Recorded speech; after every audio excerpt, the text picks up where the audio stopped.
Thank you, Mr. Chairman. And just to follow up on that, I referenced this in my opening statement, but in New Hampshire, USDA has frozen an $11 million RCPP award for the Connecticut River Conservancy.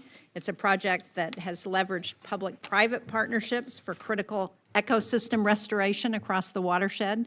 And unfortunately, the months-long delay has slowed seasonal work, and it's driven up the costs of the project.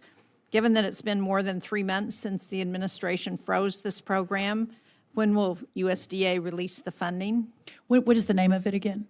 It's an RCPP award for the Connecticut River Conservancy, and we're happy to follow up with whoever the appropriate person is.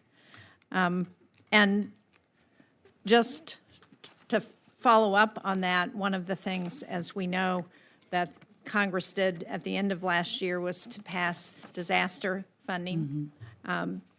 That included $220 million as a set-aside for small farms in the 6 New England states, plus Hawaii and Alaska. And we've got apple growers in New Hampshire who in '23 lost about 90% of their crop. Virtually all stone crops were wiped out in that season. They've been waiting desperately for the funding to be released from that emergency supplemental. Senator Tillis and I sent you a letter back in March emphasizing the need to get this assistance out. So again, along the lines of Senator Collins' question, can you provide an update for when the remaining funds will be released and how we will ensure that the funding goes particularly to the small farms in states like New Hampshire, where they are desperately in need of some assistance? Yes, ma'am. Hey Patriots, welcome back to Right View Nation. Hit subscribe and that notification bell because we're bringing you the truth they don't want you to hear. Today we're talking about something that shows exactly why we needed President Trump back in the White House. I just watched an exchange between a liberal senator and our agriculture secretary that perfectly demonstrates the battle between America First policies and globalist waste. For decades, our government has been funneling billions of your tax dollars overseas through programs with nice-sounding names like Food for Peace and McGovern-Dole Food for Education. But here's what the mainstream media won't tell you. These programs are incredibly inefficient. Listen to this bombshell. Yes, ma'am. I appreciate that. The ECAP funding, the economic assistance, of course, we were given a statutory deadline of March 21st, I believe, when y'all passed that or when it was passed in late last year. I think March 16th or March 17th, the portal opened, and it's a 3-day turnaround in most cases. I think we've already moved out. I don't have the number in front of me, but of the $10 billion, almost $8 billion. Y'all correct me if I'm wrong. So we've actually moved almost all of that money out in, I would argue, record speed, but maybe there have been a few that we haven't. So please let us follow up on that. I've got right in front of me, Madam Chairman, that in your state, we have moved out $395 million just into New Hampshire to 17,476 of your producers in New Hampshire. So I think we've done pretty well on that. But again, if there are instances where you are not hearing those stories and that it hasn't moved as quickly as we believe it has, please let us know and we'll run that down. On the disaster relief part of it, which is the additional $20 billion, in the coming weeks by the end of May, that portal will open also. Obviously, as part of that $20 billion, there was specific funding for the Mexican water issue in Texas, and then, of course, up in the Northeast where you are, and then I believe Alaska was the third specific instance. But we're working with governors across the country. That one's a little more complicated than the ECAP, the disaster or the emergency relief payments, but we're really close, and within a matter of days or weeks, certainly by the end of this month, that money will begin moving as well. Well, thank you. I appreciate that. As you know, farming is very different in New England than it is in the Midwest and many states in the West, and anything that we can do to be helpful in terms of getting information from our farmers to make sure that they qualify for those programs, please. Absolutely. Work with us. Yes. I also serve on the Foreign Relations Committee, and one of the things that the FY26 budget request eliminates is the Food for Peace program and the McGovern-Dole Food for Education program. In 2023, those programs provided over $1.1 1 million metric tons of U.S.-grown commodities to people abroad. For weeks earlier this year, more than 550 metric tons of U.S.-grown rice, peas, wheat, beans, super cereal, and ready-to-use therapeutic food sat at risk of spoilage in ports, on ships, and in warehouses across the world because of the dismantling of USAID. We're tracking that more than 350 metric tons of mixed commodities from American farmers are either pending purchase or will not be purchased this year due to the administration's terminations and delays. So can you talk about what you're saying to farmers to address this and how we're replacing that food that is so desperately needed by people around the world? Yeah, I'll talk briefly about the McGovern-Dole program first. And I think it's important to realize that that is a $240 million program, but our numbers show only about $37 million of that is directly tied to agriculture, which of course is what I'm focused on.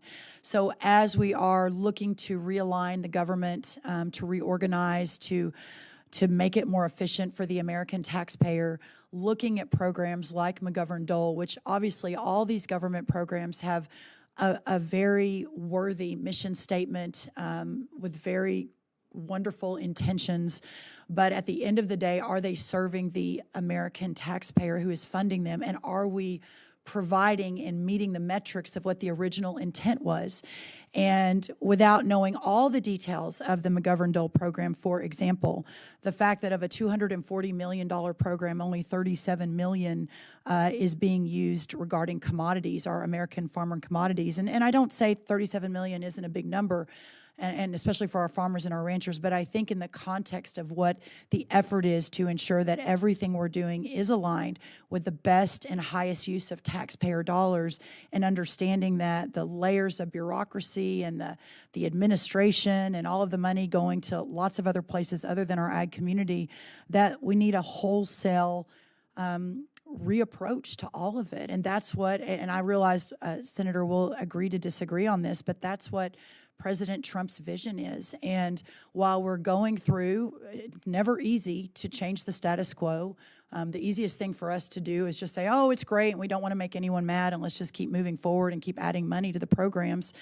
This is what I believe the voters asked for, and we'll continue to have these discussions. So I hear you. It is something we're looking at every day, and the Food for Peace program as well.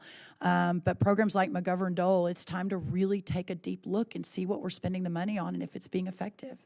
I'm out of time, and I appreciate what you're saying, and I think most of us would agree that examining the programs and being more efficient and effective is something that we all support. Sure.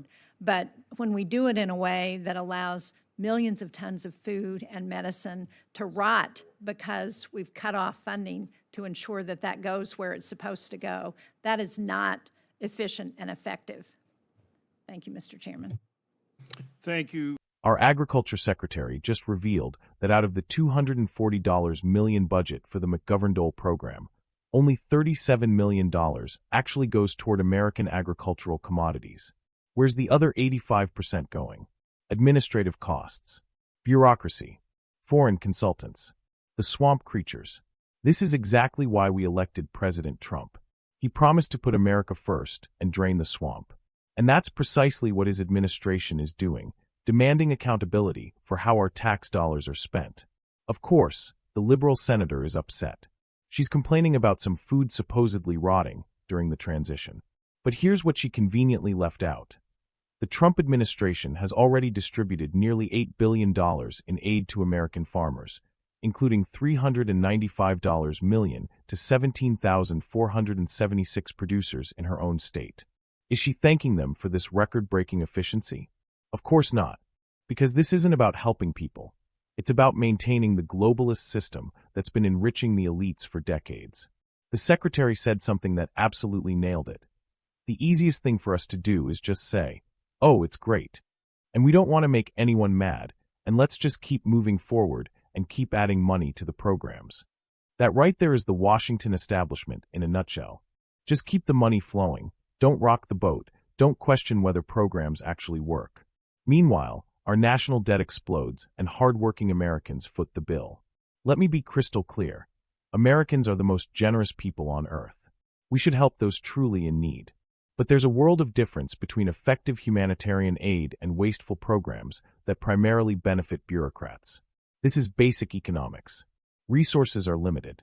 Every dollar wasted on inefficient foreign aid is a dollar not spent on American infrastructure, healthcare, education, or returned to taxpayers. President Trump understands this. He's not against helping others. He's against wasting American resources.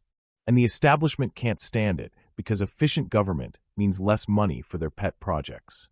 Something else the liberal senator ignored. According to the secretary, the portal for an additional $20 billion in disaster relief will open by the end of May. So the help is coming, but through a process designed to ensure the money actually reaches those who need it. Think about our farmers in the heartland who've been devastated by natural disasters and unfair trade practices for years. They've watched Washington send billions overseas while they struggled to keep family farms afloat. Now finally, they have an administration that puts their needs first. The liberal playbook is so predictable it's almost laughable. 1. Create massive, inefficient government programs. 2. Make these programs so tangled they become impossible to reform. 3. When anyone tries to improve efficiency, accuse them of being heartless monsters. It's emotional blackmail, pure and simple. And for decades it worked. Republicans would cave at the first sign of negative media coverage. But not President Trump. He doesn't back down when the fake news media starts their sob stories. He keeps his promises to the American people who elected him to fix this broken system. That's the difference between a politician and a leader. Politicians worry about the next news cycle. Leaders focus on doing what's right, even when it's difficult. The establishment will fight these reforms with everything they have. They'll claim the sky is falling. Meanwhile, the Trump administration will continue methodically reviewing every program, cutting waste, and redirecting resources to where they actually help Americans. And patriots like us need to stand firm. When you hear these attacks, remember what's really happening. For the first time in generations, we have a government that puts American interests first. Of course the globalists are panicking. Government can work efficiently. Aid can reach those who truly need it. Taxpayer dollars can be respected. But only if we demand accountability and ignore the emotional manipulation from those who benefit from the broken status quo. This administration is doing exactly what we elected them to do. Putting America first, cutting through bureaucracy, and demanding results instead of just throwing money at problems.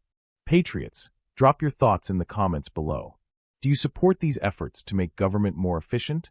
Have you seen wasteful spending that needs to be addressed?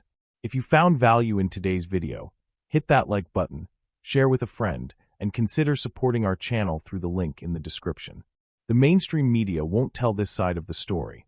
This is Right View Nation, reminding you that freedom isn't free, but the truth is always worth fighting for. Until next time, God bless you, and God bless the United States of America.